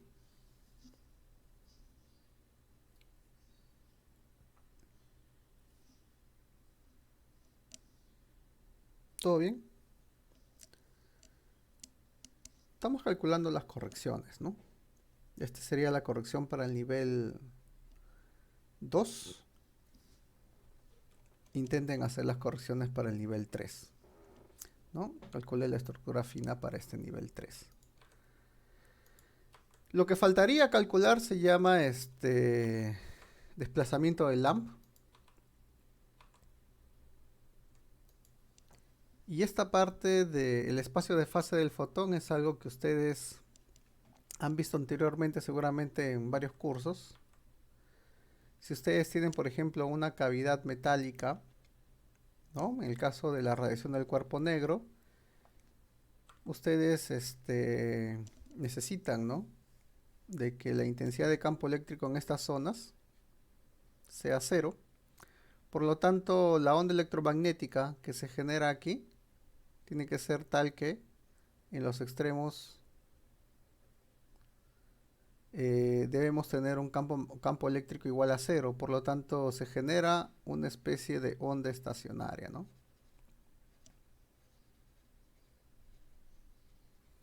Entonces, esta es una forma de entender de que no todas las frecuencias o longitudes de onda de los fotones están permitidas aquí dentro de una cavidad, ¿no? Y esto no solamente dentro de una cavidad, sino en general hay una distribución de fotones para un tipo de radiación. Si consideramos, ¿no? una onda que se desplaza, ¿no? Con este frente de onda que tengo aquí, hallamos las proyecciones de esta longitud de onda sobre el eje X, Y y Z de este espacio, ¿no? Que está dentro de la cavidad. Yo puedo relacionar que la longitud de onda de la onda electromagnética o fotón dentro de la cavidad se relaciona con las longitudes de onda sobre las proyecciones de esta manera, ¿no? En función de estos ángulos directrices que aparecen aquí. Entonces, las componentes del campo eléctrico en la dirección X, Y y Z son ondas estacionarias, por eso que ya están separadas de esta manera. Y como en estos extremos esos campos eléctricos deben ser nulos, debe cumplirse de que n debe cumplirse, ¿no? De que en función de las longitudes de la cavidad, la relación entre esa longitud y las longitudes de onda deben ser tal que un número entero de medias longitudes de onda debe ser equivalente a las longitudes de las cavidades. Y por eso cada una de esos números cuánticos, podríamos llamarle así, n's, están en función de estos ángulos que tengo aquí y de esas longitudes de las cavidades. Ahora, lo importante de estos ángulos directrices que aparecen aquí es entonces que estos n's están relacionados mediante esta cantidad, ¿no? Y si aquí tengo la longitud de onda, uso la velocidad de la luz para determinar la misma expresión, pero con la frecuencia. Entonces tengo una frecuencia en función de estos números n's y tengo una longitud de onda en función de estos números n, ¿no? Y estos n te van a definir esas frecuencias o esas longitudes de ondas permitidas para los fotones dentro de esa cavidad. Entonces, yo puedo determinar, ¿no? cuántos estados, cuántas frecuencias hay permitidas en un intervalo de frecuencias nu más d de nu. Ya hago un dibujo, ¿no? Un espacio con ejes iguales a esos números n, y cada punto de ese espacio con estos n iguales a números enteros van a estar relacionados a una frecuencia permitida. Entonces, como el radio justamente yo lo puedo escribir en términos de esa frecuencia permitida, porque es equivalente a esta raíz cuadrada, yo puedo determinar aquí el número de estados o frecuencias permitidas en este intervalo nu y nu más delta de nu, determinando primero el número de puntos que voy a tener hasta un radio r, ¿no? Sería esta integral donde este nr es la densidad, ¿no? de puntos, y nr de dr sería entonces el número de puntos en este diferencial que tengo aquí. Por lo tanto, derivando esta cantidad, yo puedo obtener ese número de puntos nr de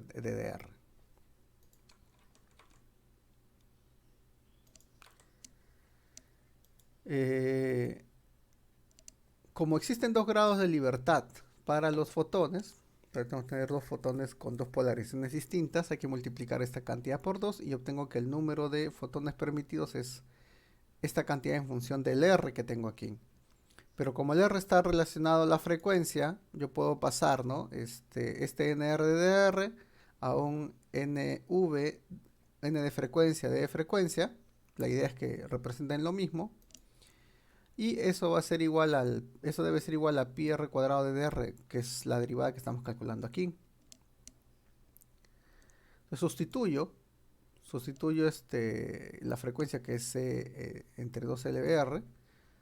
Hay la relación de las diferenciales y por lo tanto obtengo, ¿no? Sustituyendo transformando el R a frecuencia, obtengo esta cantidad que básicamente me da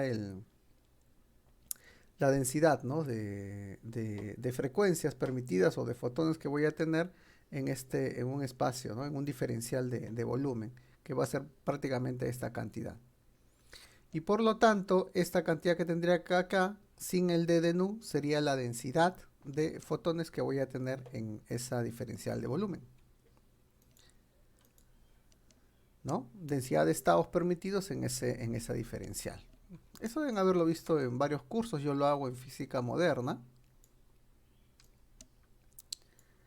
Pero esto me va a permitir a mí hacer nuevamente una especie de... ¿cómo les puedo decir? Una especie de deducción semiclásica de esto que llamamos desplazamiento de Lamp. ¿Ya? La idea, por ejemplo, es que cuando yo tengo una emisión de un fotón, ¿ya? En general, para cualquier electrón que tenemos, este electrón en el camino que tiene, mientras se mueve de una posición a otra, puede emitir y reabsorber un fotón. Eso se llama autoenergía del electrón. Y esta interacción del electrón con su propio fotón emitido, ¿ya? Se conoce justamente como autointeracción del fotón y es conocido como una corrección radiativa, ¿no? De este tipo de procesos asociados a los electrones.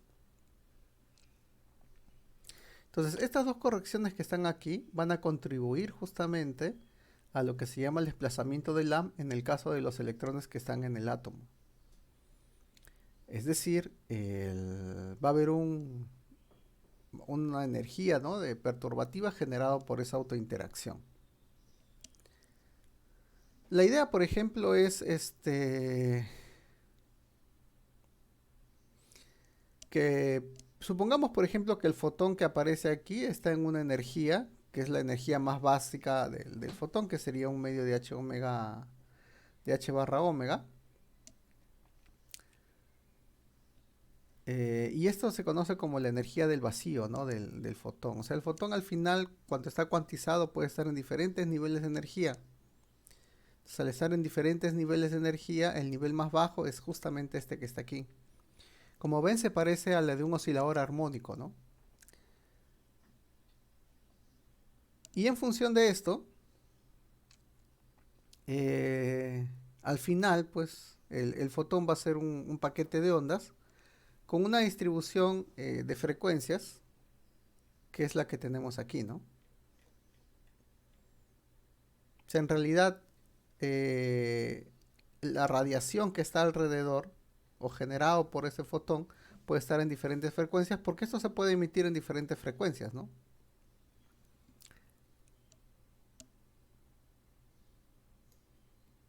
Y entonces la densidad de energía asociado a este nivel, ¿no? En que no hay, a este nivel llamado en el nivel del vacío, estaría dado por esta cantidad de energía. Aquí es H, ¿ya? No es H barra, es H. Ojo, el nu es el inverso del periodo y el omega es 2pi entre el periodo. Nunca se olviden de eso.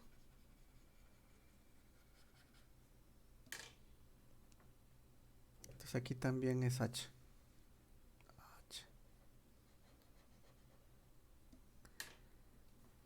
Entonces la densidad de energía, ¿no? Asociado a este nivel de energía estaría dado por la multiplicación de esa energía por la densidad de fotones que hay, ¿no?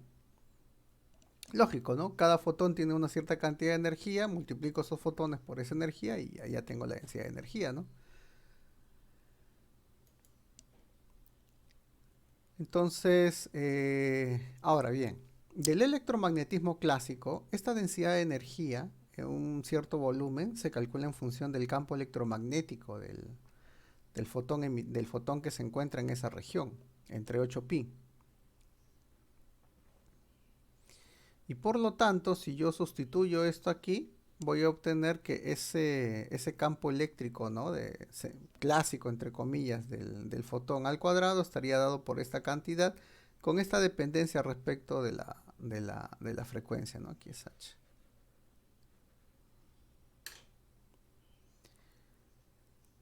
Ahora, este campo que está aquí es el que va a interactuar con el electrón, ¿no? Nos estoy asumiendo, estoy haciendo una especie de modelo de este fotón que está apareciendo aquí, de esa autointeracción. Entonces, al interactuar, lo que va a hacer este fotón es hacer que vibre, que oscile el campo, el electrón. Y al oscilar, el electrón va básicamente a oscilar con respecto a este campo eléctrico de esta manera, ¿no? Entonces voy a tener que la masa, por la vibración la aceleración, ¿no? Que va a tener el electrón, ese es el desplazamiento. Este S que está aquí es el desplazamiento del electrón.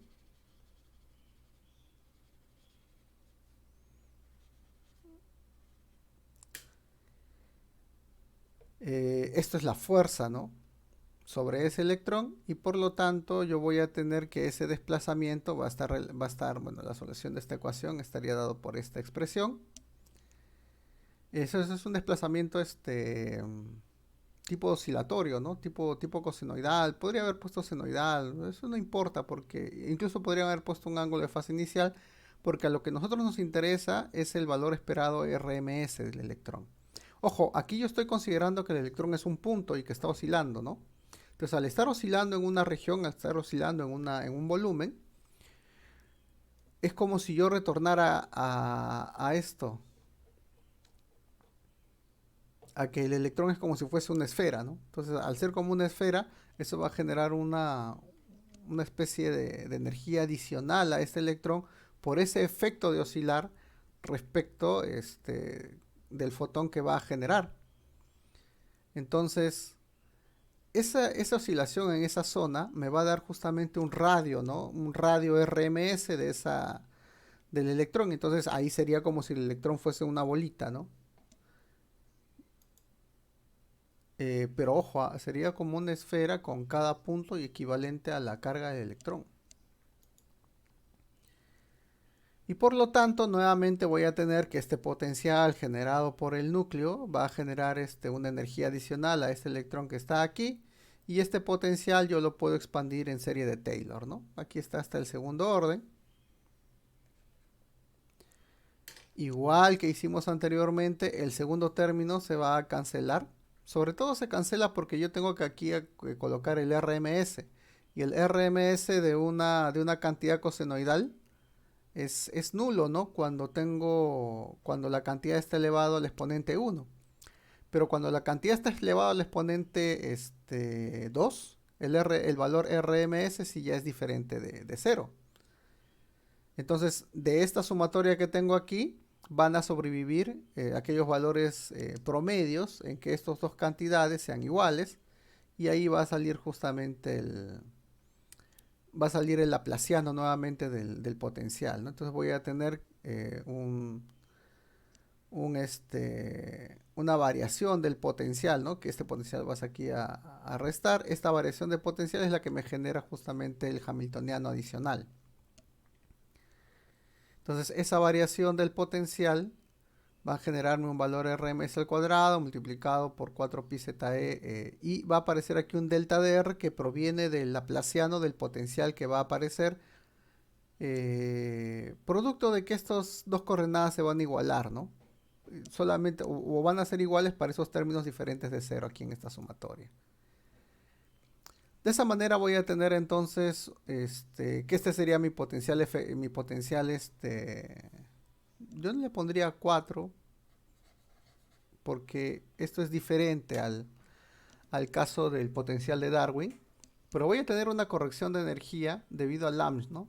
Que sería esta cantidad.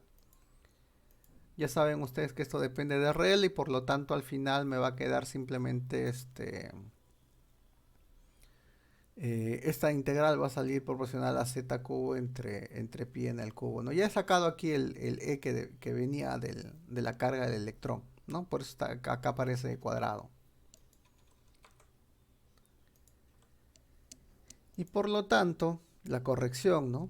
Al cuarto orden, o bueno, no es que sea al cuarto orden, sino que la corrección producto de esta oscilación del electrón con su propio fotón emitido, me va a generar una corrección que es proporcional al alfa al cubo.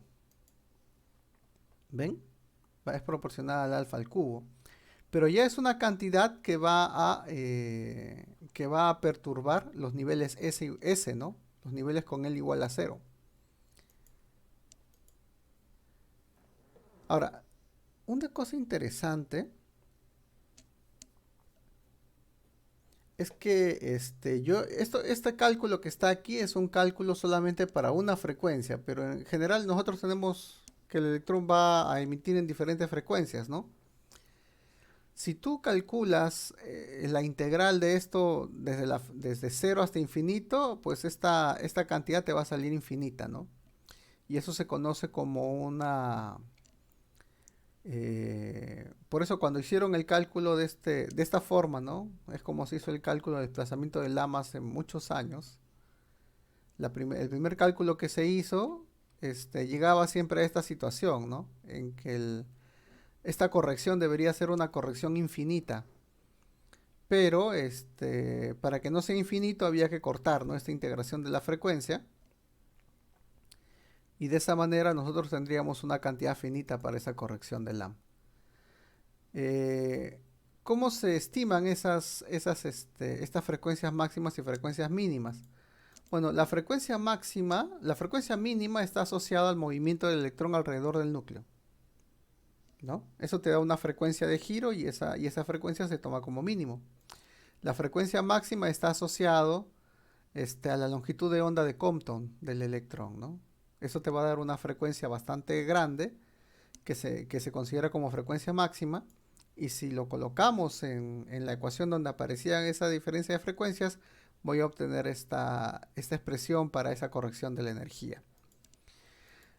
Para n igual a 2, esa corrección es de 1600 MHz y el valor correcto es 1058. Entonces esto es, como les comento, es una forma burda de ver, pero por lo menos para que ustedes entiendan qué cosa es la corrección de Lamb, ¿no? Básicamente es una autointeracción del electrón con algún fotón que él emite y que lo vuelve a reabsorber él mismo. Y esa corrección del Lamb es la que hace, ¿no?, que estos dos niveles, S1 medio y P1 medio, varíen. ¿Ya? Incluso noten que la corrección del Lamb corrige los niveles P's. ¿Ya? La corrección del Lamb corrige los niveles P's. Solamente que o sea, aquí mi corrección es burda, como les comento. O sea, esta forma de decirlo es una forma semiclásica.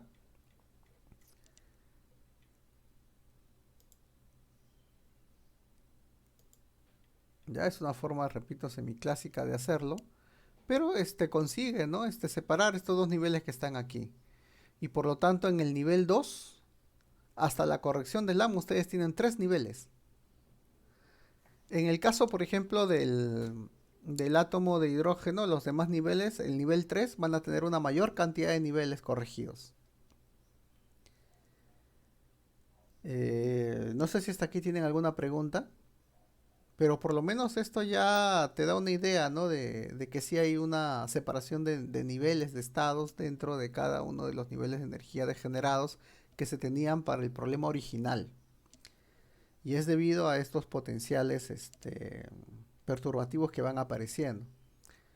Ahora, todos estos términos perturbativos